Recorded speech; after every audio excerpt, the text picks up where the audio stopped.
Montero Elementary School at itutur ko kayo. Lina! So, dito ang entrance niya guys, so you can see it.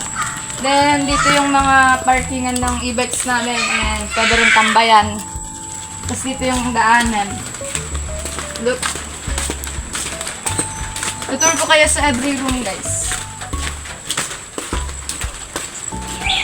And this is the washing area guys. So, as you can see, pwede silang maghugas dito kapag papasok or kapag madumi yung kamay nila guys. And next naman tayo guys, dito ang clinic. Tapos, ito yung map ng school guys. Oh. Yung mga map ng school. Then, ito yung grade 6 room guys. So, as you can see, wala kami ngayon sa loob kasi uwian na guys. Then, dito yung room namin guys. Here. Then, next naman tayo is grade 4. Grade 4 room. And, dyan din minsan naglalaro yung mga bata guys. Yung mga kasama namin. Mga classmates dyan sila nagtatakbuhan. Then, dito naman tayo sa next. Dito ang grade 3 room.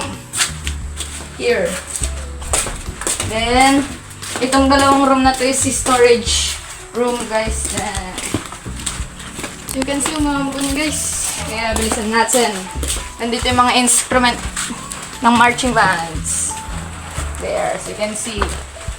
Then, dito naman tayo sa next. So, mga upuan yung mga nandito guys. Look, tas mga books doon. There. Tara naman sa kanilang rooms.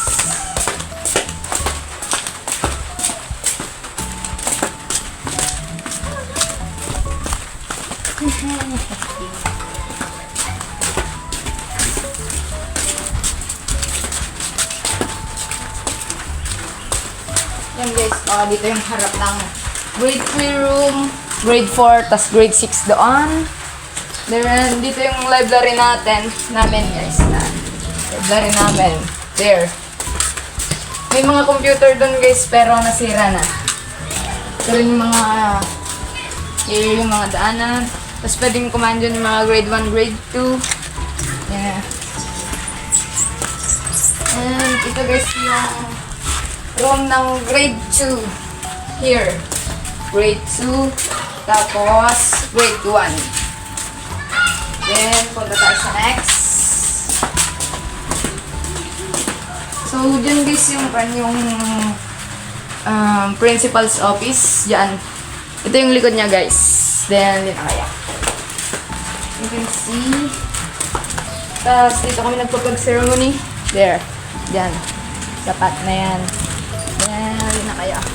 Papakita ko mga harap. Tapos, canteen and... Yes, sir!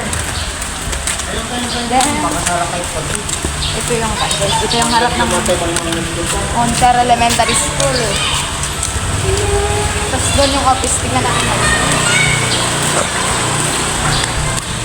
Sama lang natin guys. Kasi maamoy na. Let's go! Kasi guys, dito yung office. Then, doon naman tayo sa next. And this is the CR of office room. And close nila guys. Close. Dito naman ang Tinder. Diyan. Tapos yun yung magkataming grade 2 at saka grade 1. Then, pwede rin magpugas dito guys kung want nyo. Tapos ito yung grade 5 room. Grade 5 room. Tapos ito yung canteen. Here. Ito yung canteen. At saka room din siya ng grade 4. Grade 5, grade 6 kapag walang teacher doon. At saka lumilipat kami dyan. And you can see, yan yung field namin. Then, buong school. Tapos minsan, doon din yung namin.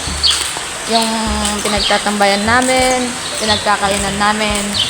Ganon. So, guys, gusto nyo bang makita yung garden ng every grade? Ano na? Simulan natin sa grade 6. Lakasan mo, boy. Grade 6. Bilisan mo. Grade 6 garden. can see there. Yan yung harap ng grade 6 room. Nandun yung bell. Yan. Doon kami tumatambay minsan. Or doon kami tumatambay. Doon na. Come here. 8. Yan. Washing area. Tapos, dyan yung sepak takraw court. So, yun yung garden ng grade 6. Ito guys yung garden ng grade 6. Tapos pati rin doon. Garden din. Tapos, ito naman tayo sa grade 4. Doon guys yung mga garden nila. Yan. Garden nila yan. Ayan. Tapos dito naman yung grade 3. Yan. Yan yung grade 3 guys. Then, next naman tayo. Ito rin dito guys, garden din ng grade 3. Ito guys. Then, pati dyan guys, garden din guys. Sa kanila din yan. Yan, dun tayo sa likod naman ngayon. Kasi sa harap tayo kanila dumaan.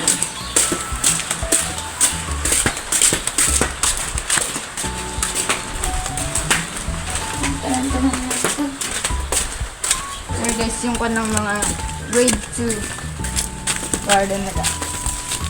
Yan. Yan guys, yan yung grade 2 room. Kasi yan, sa mga grade 1 at saka grade 2 sa kanila yan. Lahat yan. Kasi ito naman sa grade 1, lahat yung mga yan. Ito yung grade 1 room. Here.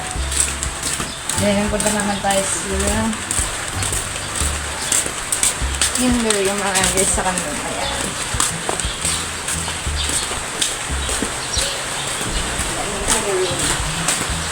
Yes, mako naman tayo sa grade 5. Yung mga yan, sa kanila yan, pati itong mga to. Yun din. So, yun lang guys for today's vlog namin. Maraming salamat sa panonood. Goodbye.